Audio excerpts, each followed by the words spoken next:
Olá, meu nome é Natália Oliveira Barbosa de Paula, sou aluna de mestrado e hoje eu vou apresentar o artigo Análise Prospectiva do Mercado de Capitais Brasileiro após o Covid-19, uma visão macroeconômica como trabalho da disciplina Novos Métodos de Tomada de Decisão.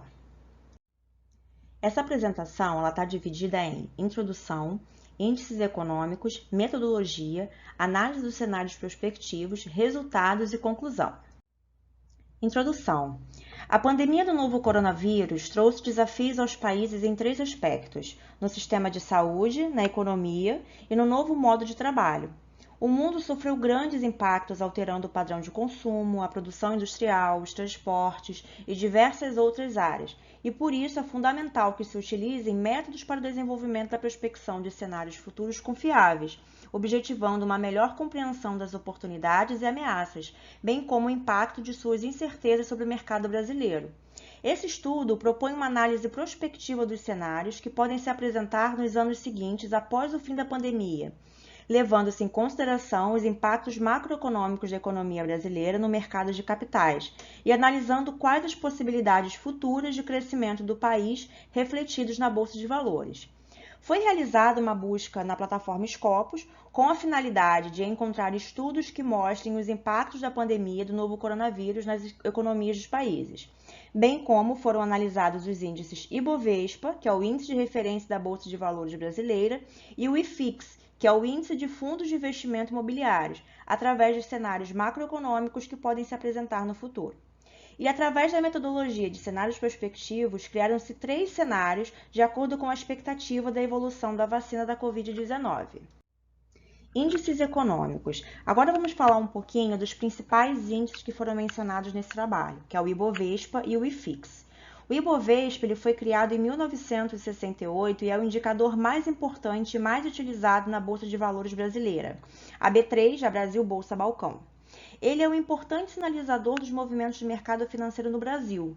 Já o IFIX, segundo o site da B3, é um índice que tem como objetivo representar o desempenho médio dos fundos imobiliários com representação na bolsa e em balcão organizado. A crise causada pela pandemia causou uma recessão inesperada em todos os setores da economia. O Ibovespa tem sofrido flutuações intensas nesse período e as perdas ocorridas entre 19 de fevereiro e 23 de março de 2020 foram recuperadas ao longo do ano. Nessa ocasião, o índice passou de um patamar de 116 mil pontos para um pouco mais de 63 mil pontos. Já o índice IFIX também apresentou uma forte oscilação durante o período de maior incerteza, entre os dias 4 de março e 18 de março. Nesse período, o indicador passou de 3.002 pontos para 1.353 pontos, o que ocorre que foi uma perda de aproximadamente 55%. Metodologia. Bom, para esse trabalho, para a prospecção de cenários futuros da pandemia, foram utilizadas três metodologias muito importantes de planejamento estratégico, que são as 5 forças de Porter, a análise SWOT e a matriz de impactos cruzados, tá? A matriz SWOT, ela auxilia na identificação de forças e fraquezas de uma empresa, olhando do ponto de vista interno da organização, bem como as ameaças e oportunidades do ponto de vista externo.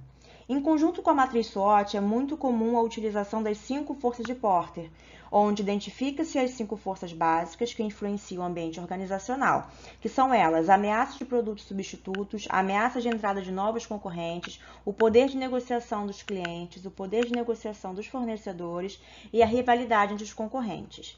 E a partir do mapeamento dessas forças é feita a matriz SWOT com 4 cenários e 2 ambientes, interno e externo.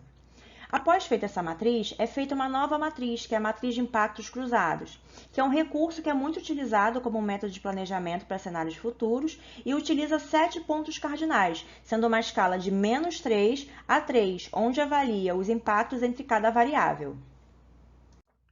Análise dos cenários prospectivos.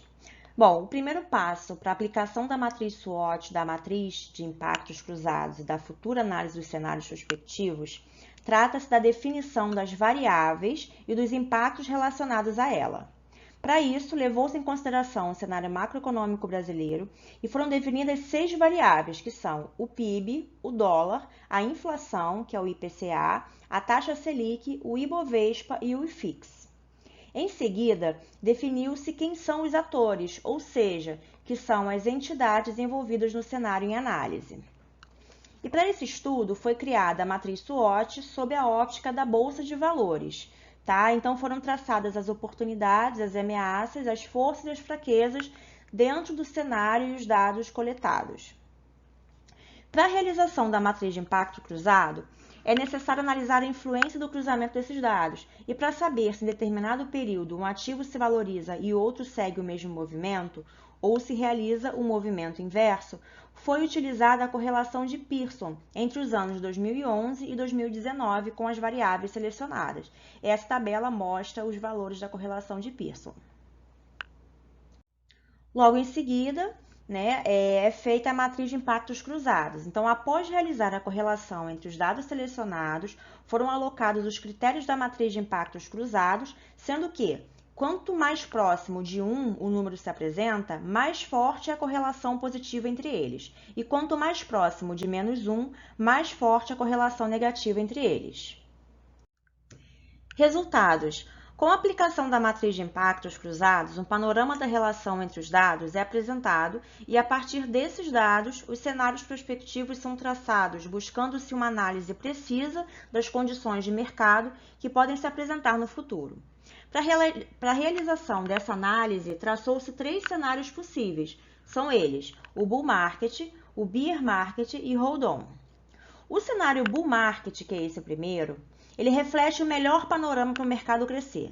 Seria ele a vacinação contra o Covid acontecendo ainda no primeiro semestre de 2021, com o crescimento do PIB, mostrando recuperação frente ao ano de 2020, a queda do dólar, inflação e taxa Selic controladas, o que favorece o aumento do Ibovespa e também do IFIX.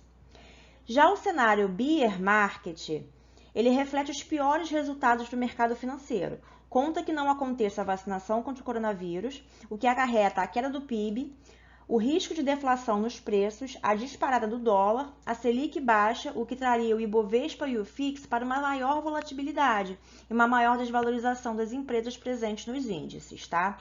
E o terceiro cenário é o cenário Hold On, que é um cenário mais conservador. Então, ele seria uma continuação dos cenários vividos entre novembro e dezembro de 2020, com expectativas e incertezas sobre as vacinas, o que traz desconfiança para o setor produtivo e comércio, recuperação gradual do PIB, dólar em patamares ainda elevados, inflação mostrando sinais de alta e a taxa Selic nos menores patamares históricos. Isso acarreta um aumento gradual do Ibovespa e do IFIX, mas sujeitos a grande volatilidade, trazidas pela incerteza do cenário atual. Conclusão. Fazendo análise prospectiva dos cenários que podem se desenhar no futuro, podemos ver uma possibilidade de recuperação acelerada com o principal pilar de vacinação da população, o que voltaria a fazer o país voltar à sua rotina de antes. Existem aspectos políticos que podem sim influenciar ou impactar na realização desses cenários, mas não se aplicam para essa pesquisa, então são irrelevantes. Os dados analisados levam em conta o principal pilar, que é o fim da pandemia do novo coronavírus, e o restabelecimento do mercado como um todo. A análise de estudos prospectivos tem se mostrado uma ferramenta eficiente, trabalhada em conjunto com a análise SWOT, que pode ainda ser utilizada para novos estudos mais complexos, para análises econômicas com mais indicadores, acrescentando-se mais variáveis que tornarão a análise mais complexa e robusta para a obtenção de resultados cada vez melhores. Eu espero que vocês tenham aproveitado esse trabalho, essa pesquisa. Muito obrigada pela atenção.